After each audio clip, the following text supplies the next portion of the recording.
बिस्मिल्लाहिर्रहमानिर्रहीम। कितना बड़ा एहसान अजीम फरमाया उस ज़ाते किबरिया ने, मुसलमानों पर ही नहीं नस्ल आदम पर, कि भेजा उन्हीं में से एक रसूल जो पढ़ता है उन पर अल्लाह की आयतें और पाक साफ करता है उन्हें और सिखाता है उन्हें कुरान पाक और सुन्नत, अगरचे सब उससे पहले बड़ी गुमराही में थे। सूरह आल इमरान आयत नंबर 164। रबीउल अव्वल का महीना था, दोशंबे का दिन था और सुबह काजिब की ज़ियाबार सुहानी घड़ी थी। रात की भयानक स्याही छट रही थी और दिन का उजाला फैलने लगा था जब मक्का के सरदार हज़रत अब्दुल मुत्तलिब की जवां साल बेवा बहू हसरत यास की तारीकियों में डूबे हुए सादा से मकान में है। रात का वक्त है, बादल छाए हुए हैं। इस गुप अंधेरी रात में हाथ को हाथ सुझाई नहीं देता। आसमान पर तारे चमकने लगते हैं।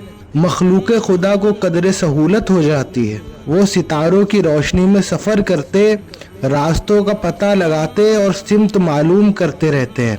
और जब चांद चढ़ता है अंधेरे को अच्छी खासी शिकस्त हो जाती है। तमाम आलम पर रोशनी की सफ़ेद चादर चढ़ जाती है। लेकिन जब गुरूब हो जाए तो फिर जुल्मत छा जाती है और रात के पिछले हिस्से में जब चांद और तारे एक एक करके डूब जाते हैं, अंधेरा अपने कमाल को पहुंच जाता है। कोताह बीनों पर मायूसी छा जाती है, मगर अहले नज़र जानते हैं कि जुल्मत का ये कमाल उसके जवाल की निशानी है और उसको आखिरी और मुकम्मल शिकस्त देने के लिए आफताब जहां ताब का वक्त करीब आ रहा है। चुनांचे जल्दी उफ़ुक़ मशरिक से पौ फूटने लगती है। ये सुबह सादिक मनबे नूर आफताब की आमद का सच्चा और यकीनी खबर दहिंदा होता है।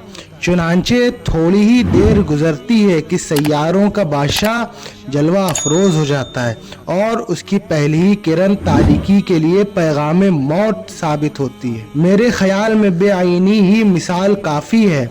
कुफ्र, इस्लाम, जलालत और हिदायत की मुमकिनात की हकीकत अदम है।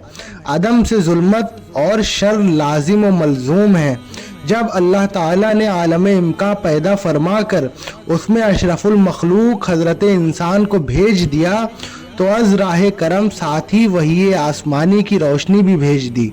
जूं जूं नस्ल इंसानी फैलती गई, ज़रूरियात बढ़ती गईं, आसमानी हिदायत का सिलसिला भी बढ़ता चला गया। चुनांचे आसमानी हिदायत पर हजारों लाखों तारे जगमगाए और चांद चढ़े और एक एक करके डूबते चले गए। और जब यह सिलसिला हजरत ईसा अलैहिस्सलाम पर ख़त्म हुआ तो 500-600 साल बिल्कुल मुनक़ते हो गया।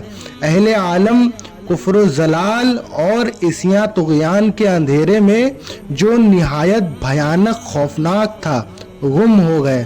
कोताबी के निगाहों में अब हिदायत का खात्मा था, मगर अहले बसीरत इस कमाल जलाल को उसके जवाल की यकीनी निशानी समझकर आफताब हिदायत के तुलू की पेशन गोइयां सुना रहे थे। पता चलता है कि कोई दौर अहले बसीरत से खाली न था।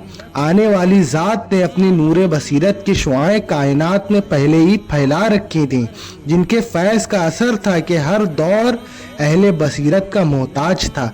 ये लोग हर दौर में हुस्न जमाल के नूरानी दस्तूर का सबक देते रहे, अपने कमाल का इजहार फरमाते रहे, जिन्हें फ़कत अहले नसीबी पा सके। चुनांचे मलका शैबा का तख्त लाना, आसिफ बिन बरखिया का वाक़या जो हज़रत सुलेमान अलैहिस्सलाम का दौर जो कुरान में दर्ज है, बाद अज़ाम मनबे रुश्द व हिदायत के तुलू की निशानियाँ ज़ाहिर होने लगीं। उन्हीं में एक वाक़या फ़ील को भी कुरान पाक में अल्लाह रब्बुल इज़्ज़त ने फरमाया है, जो सरवर कायनात फ़ख्र मौजूदात सल्लल्लाहु अलैहि वसल्लम की विलादत से 55 दिन पहले का है, जब ईसाई बादशाह यमन ने काबतुल्लाह की इज़्ज़त और शोहरत से जलकर उसके मुकाबले में अपने यहाँ एक बड़ा गिरजा बनाकर वहाँ हज करने का ऐलान किया और उसमें नाकाम रहा।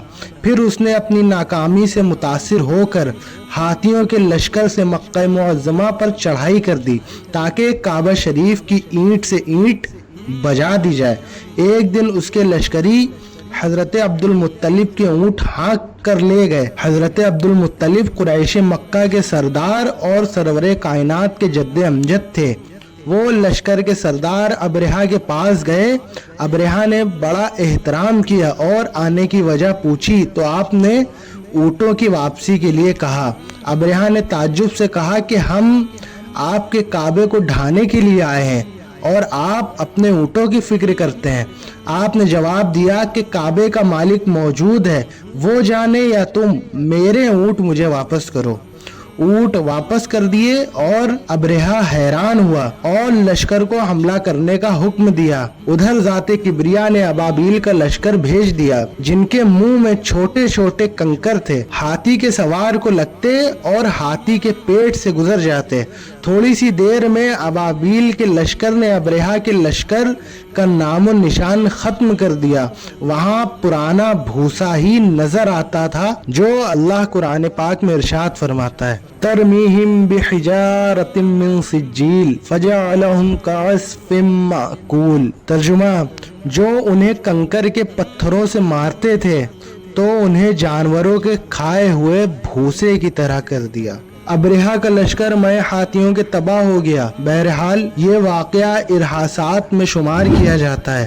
آخری شب کی محیط ظلمت کے بعد ارہاسات شروع ہوئے، پھر جلد ہی آفتاب رسالت فاران کی چوٹیوں سے طلوع ہوا اور دیکھتے ہی دیکھتے کفر و گمراہی کی تاریکی کو شکست فاش ہو گئی۔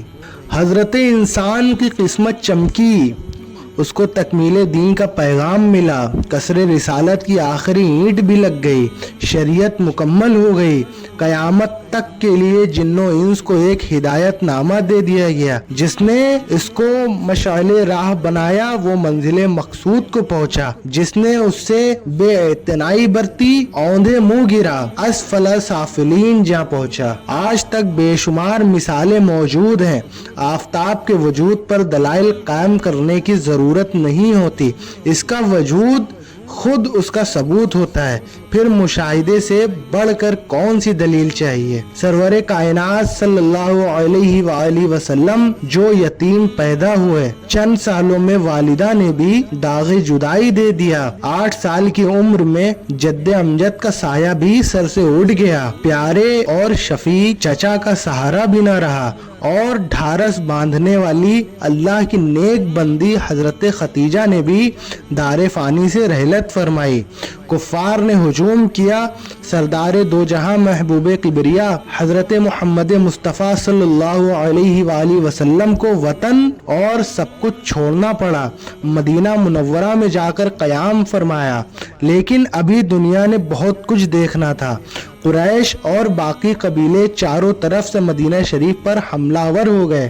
ان نازک حالات میں ایک بے سر و ساماں اللہ کی طرف بلانے والا چند ساتھیوں کی ہمراہی میں تمام طوفانوں سے صحیح سلامت نکل جاتا ہے، بلکہ اپنی زندگی میں تقریباً 30 جنگوں میں خود شریک ہوتا ہے اور ہر ایک میں مظفر و منصور ہوتا ہے، اور دنیا میں رہتے ہوئے ایک عظیم انقلابی حکومت کی جڑیں مضبوط کر کے انفرادی اور اجتماعی اصول ہدایت بتا کر بھیجنے والے کے پاس چلا جاتا ہے۔